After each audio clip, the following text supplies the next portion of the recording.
बिस्मिल्लाहिर्रहमानिर्रहीम। सबसे पहले तो मैं आज शुरू करना चाहता हूँ, मुझे चेयरमैन तहरीक इंसाफ इमरान खान साहब की हदायत हैं। जिस तरीके से आज सुबह जनरल अमजद शोएब साहब को गिरफ़्तार किया गया और उनके ऊपर भी एक और इसी तरह का मुकदमा जिस तरह से बाकी हम देख रहे हैं वो किया गया, तहरीक इंसाफ इसकी शदीद मज़म्मत करती है। पाकिस्तान के अंदर इस वक्त जो सूरत हाल है वो ये है कि लोगों को उठाया जाता है और फिर उनका पता ही नहीं चलता।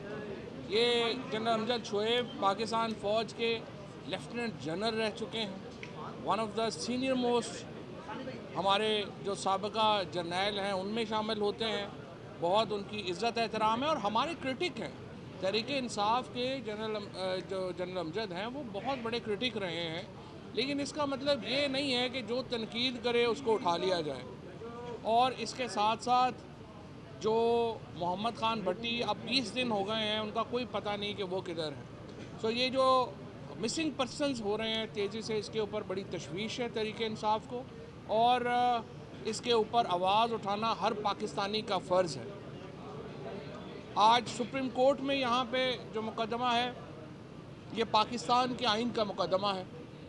पाकिस्तान का आइन एक बुनियाद के ऊपर खड़ा है जो कि ऑब्जेक्टिव रेजोल्यूशन में आर्टिकल 2A में दी गई है, और वो ये है कि पाकिस्तान के अंदर अल्लाह ताला की हाकमियत होगी और उस हाकमियत में अल्लाह ताला की दी गई लिमिट्स के मुताबिक जो मुंतखब नुमाइंदे हैं वो इख्तियार इस्तेमाल करेंगे। ये बुनियाद है पाकिस्तान के आइन की। और आज मुझे बड़ी खुशी है सुप्रीम कोर्ट ऑफ पाकिस्तान ने, जहां चीफ जस्टिस साहब ने इसका सो मोटो नोटिस लिया, उसके बाद जो दोनों स्पीकर्स हैं प्रोविंशियल असम्बलीज़ के, उनकी भी पटिशन जो हैं वो आज यहाँ पे आई हैं। और मुद्दा सिर्फ एक है, वो ये है कि देखिए 12 जनवरी को पंजाब की असम्बली तहलील हुई। 12 जनवरी को असम्बली की जो तहलील की एडवाइस है वो गई और 14 तारीख को ये असम्बली जो है वो डिज़ोल्व हुई। इसी तरह से 17 तारीख को खैबर पख्तूनख्वा की असम्बली की डिसोल्यूशन की एडवाइस गई और 18 तारीख को वो डिज़ोल्व हुई।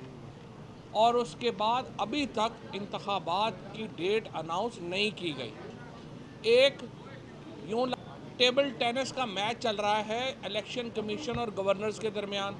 वो कह रहे हैं कि जी ये इलेक्शन कमीशन की बारी है, वो कह रहे हैं ये गवर्नर की बारी है, और इन तमाम मामलात में जो अवाम है वो कहीं पीछे ही रह गए हैं।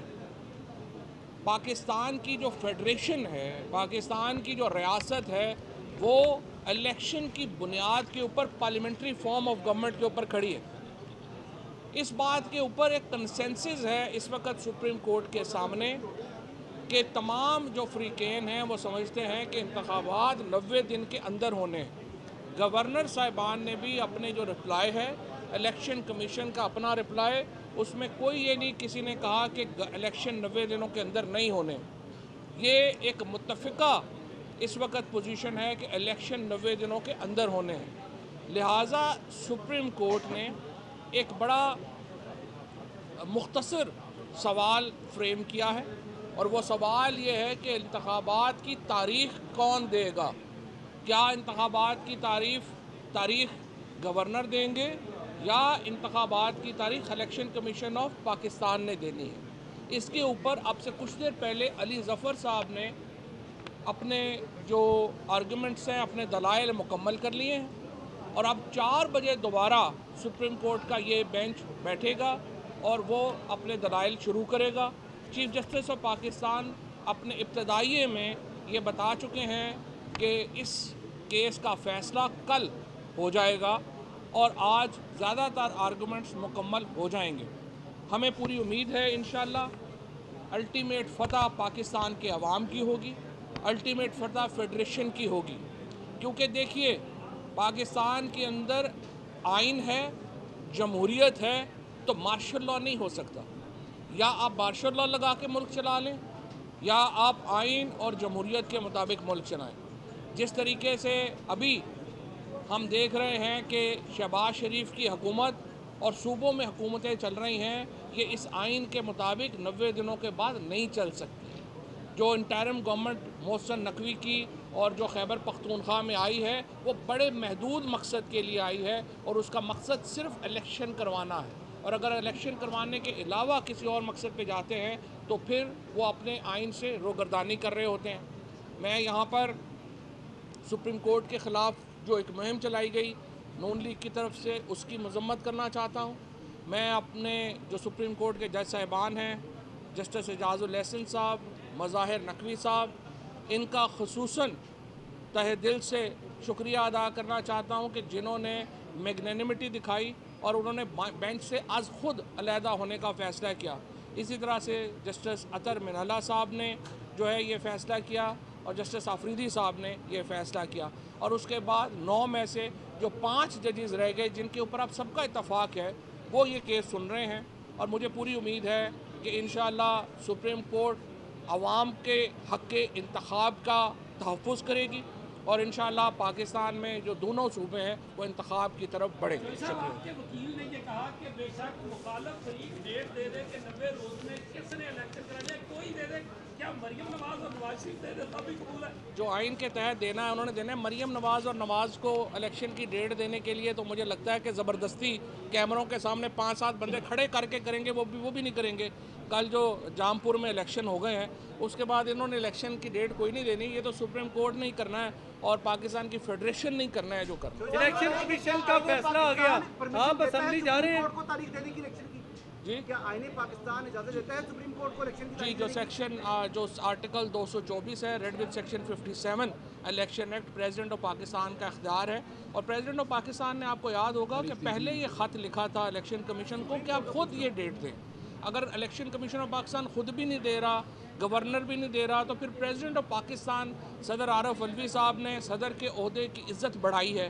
सदर आरफ अलवी इस वक्त पाकिस्तान की फेडरेशन के वो शख्सियत हैं जिनकी तरफ पूरा मुल्क देखता है गाइडेंस के लिए। सुप्रीम कोर्ट दे सकती है, नहीं दे सकती? आप वकील हैं, ये बताएं, एक तरफ 2 हाई कोर्ट में केस चल रहा था, सुप्रीम कोर्ट का ऐसे वक्त में आर्टिकल 184(3) का इख्तियार इस्तेमाल करना, तमाम प्रोसीडिंग्स को वहाँ से रोक के इधर लेके आना।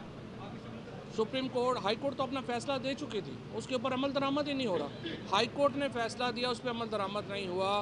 ईसीपी कह रहा है गवर्नर तारीख दे देगा, गवर्नर कह रहा है ईसीपी तारीख देगा। 1 महीने से ज़्यादा का वक्त गुजर गया है, इलेक्शन कराने को ये तैयार नहीं है।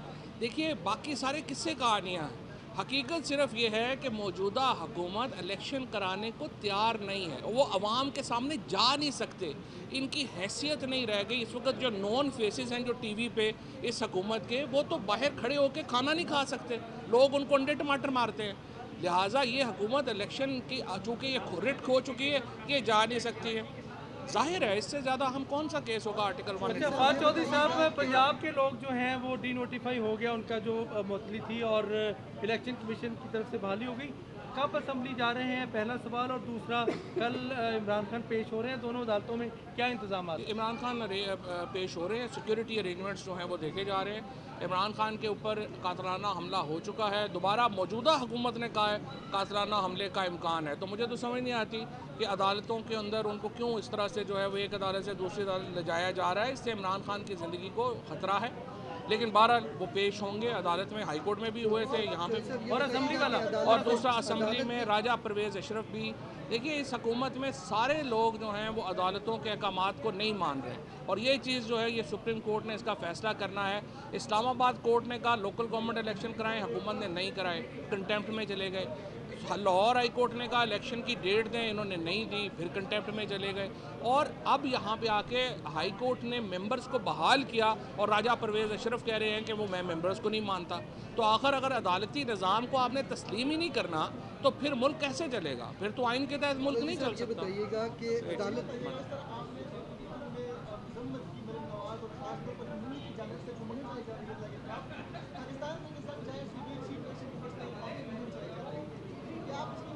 चीफ इलेक्शन कमिश्नर जज नहीं है, उन्हें चाहिए अपना कंडक्ट बेहतर करें। हम उनका एहतराम करना चाहते हैं, खुद भी करवाने की कोशिश करें।